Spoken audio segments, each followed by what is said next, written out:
मुख्यमंत्री माझी लाडकी बहीण योजनेची जर तुम्ही ई-के-वाय-सी केली नसेल, तर या व्हिडिओमध्ये मी तुम्हाला कंप्लीट प्रोसेस दाखवतो. फक्त 1 ते 2 मिनिटाचा व्हिडिओ असेल, ज्यामध्ये तुम्हाला कंप्लीट ई-के-वाय-सीची प्रक्रिया दाखवतो. तर चला सुरुवात करूया. तर सर्वात अगोदर तुम्हाला या बटनावरती क्लिक करायचं आहे. ठीक आहे. या बटनावरती क्लिक करायचं आहे. त्याच्यानंतर तुम्हाला त्या लाभार्थी महिलेचा आधार कार्ड नंबर या इथं टाकायचा आहे. ठीक आहे. त्याच्यानंतर असा कॅप्चर तुम्हाला पाहायला मिळेल. तो कॅप्चर तुम्हाला इथं टाकायचा आहे आणि मी सहमत आहे या बटनावरती टिक करायची आहे आणि OTP पाठवा या बटनावरती क्लिक करायचं आहे. तर त्या लाभार्थी महिलाच्या आधार कार्डशी जो मोबाईल नंबर लिंक असेल, त्या मोबाईल नंबरवर एक OTP आला असेल. तो OTP तुम्हाला इथं टाकायचा आणि सबमिट करा या बटनावरती क्लिक करायचं आहे. तेवढं केल्यानंतर तुमच्यासमोर पुन्हा असा एक इंटरफेस येतो. तर इथं तुम्हाला तुमच्या हजबंड किंवा तुमचे वडील, तुमच्या आधार कार्डवर जर तुमच्या वडिलांचं नाव असेल तर त्यांचा वडिलांचा आधार कार्ड नंबर तुम्हाला इथं टाकायचा आहे. जर तुमच्या आधार कार्डवर तुमच्या हजबंडचं नाव असेल तर इथं तुमच्या हजबंडचा आधार कार्ड नंबर टाकायचा आहे. हा कॅप्चर तुम्हाला इथं टाकायचा आहे आणि मी सहमत आहे या बटनावरती टिक लावायची आणि OTP पाठवा या बटनावरती तुम्हाला क्लिक करून द्यायचं आहे. आता पुन्हा तुमच्या वडील किंवा तुमच्या हजबंडच्या आधार कार्डशी जो मोबाईल नंबर लिंक आहे त्याच्यावरती OTP पाठवला जाईल. तो OTP तुम्हाला पुन्हा इथं टाकायचा आहे आणि सबमिट करा या बटनावरती क्लिक करून द्यायचं आहे. आता इथं जी तुमची 90% ई-के-वाय-सीची कंप्लीट झालेली आहे. तुमच्या आधार कार्डने पण व्हेरिफिकेशन झालं. तुमच्या वडील किंवा तुमच्या हजबंडच्या आधार कार्डने पण व्हेरिफिकेशन झालं.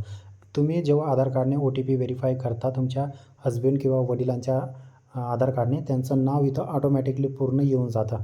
ठीक आहे. तर इथं तुम्हाला फक्त तुमचा जात प्रवर्ग निवडायचा आहे. म्हणजे तुम्ही SC, ST, OBC, NT, SBC ज्या पण कॅटेगरीचे तर निवडा या बटनावरती जसं क्लिक करणार तर तुमच्यासमोर सगळी कॅटेगरीचे ऑप्शन येऊन जातील. तर इथं तुमची कॅटेगरी निवडून घ्यायची. त्याच्यानंतर इथं पुन्हा एक निवडा ऑप्शन तुम्हाला पाहायला मिळेल. तर इथं तुम्हाला लिहिलं आहे की माझ्या कुटुंबातील सदस्य नियमित कायम कर्मचारी म्हणून सरकारी विभाग, उपक्रम, मंडळ, भारत सरकार किंवा राज्य सरकारच्या स्थानिक संस्थेत कार्यरत नाहीत किंवा निवृत्तीवेतन घेत नाही. तर याचं सिंपल भाषेमध्ये सांगतो की म्हणजे तुम्हाला इथं सांगायचं आहे की माझ्या परिवारामध्ये कोणीही, माझा मुलगा, माझे वडील किंवा माझा भाऊ किंवा माझे हजबंड सरकारी नोकरीमध्ये नाही आणि मीही स्वतः नोकरीमध्ये नाही आणि माझ्या परिवारामध्ये कोणीही पेन्शनधारक नाही किंवा सेवानिवृत्त पण नाही आहे. ठीक आहे. तर इथं निवडा ऑप्शनवरती क्लिक केल्यानंतर तुम्हाला इथं नाही असं निवडायचं आहे. ठीक आहे. नाही असं निवडायचं आहे. त्याच्यानंतर पुन्हा एक बटन इथं तुम्हाला निवडा ऑप्शन पाहायला मिळतो आहे. इथं लिहिलं आहे की माझ्या कुटुंबातील केवळ एक विवाहित आणि एक अविवाहित महिला या योजनेचा लाभ घेत आहे. तर या निवडा बटनावरती क्लिक केल्यानंतर तुम्हाला इथे होय निवडायचं आहे. ठीक आहे. होय निवडायचं आहे. त्याच्यानंतर तुम्हाला खाली एक छोटंसं बटन दिसेल, याच्यावरती तुम्हाला टिक करायची आणि सबमिट करा या बटनावरती तुम्हाला क्लिक करून द्यायचं आहे. ठीक आहे. त्याच्यानंतर तुमच्यासमोर एक असा मेसेज येऊन जातो की तुमची ई-के-वाय-सी पडताळणी जी आहे यशस्वीरित्या पूर्ण झालेली आहे. असा एक हिरवा मेसेज तुम्हाला पाहायला मिळून जातो आणि इथं तुमची ई-के-वाय-सी प्रक्रिया ती पूर्ण झालेली आहे. ठीक आहे. तर या वर्षाची ई-के-वाय-सी तुमची झाली.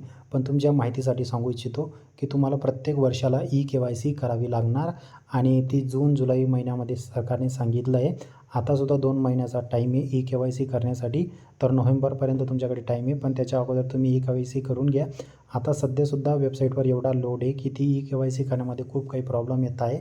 तर तुमचा जर काही प्रॉब्लेम येत असेल तर कमेंटमध्ये नक्की विचारा. मी तुम्हाला 100% रिप्लाय देईल आणि तुम्हाला काही विचारायचं असेल, पर्सनली मेसेज करायचा असेल तर माझी Instagram ID पण सेतू केंद्र आहे. तिथं सर्च करा. तुम्ही मला पर्सनली मेसेज करा, फॉलो करा. मी तुम्हाला 100% रिप्लाय देईल. तर लाडकी बहीण योजनेची ई-के-वाय-सी कशी करायची ते स्टेप बाय स्टेप मी तुम्हाला सांगितलं. व्हिडिओ आवडला असेल तर लाईक, सबस्क्राईब नक्की करा अशाच लाडकी बहीण योजनेची अपडेट घेण्यासाठी. तर चला आपण भेटू अशाच नवीन व्हिडिओसोबत. तोपर्यंत धन्यवाद. जय हिंद, जय महाराष्ट्र.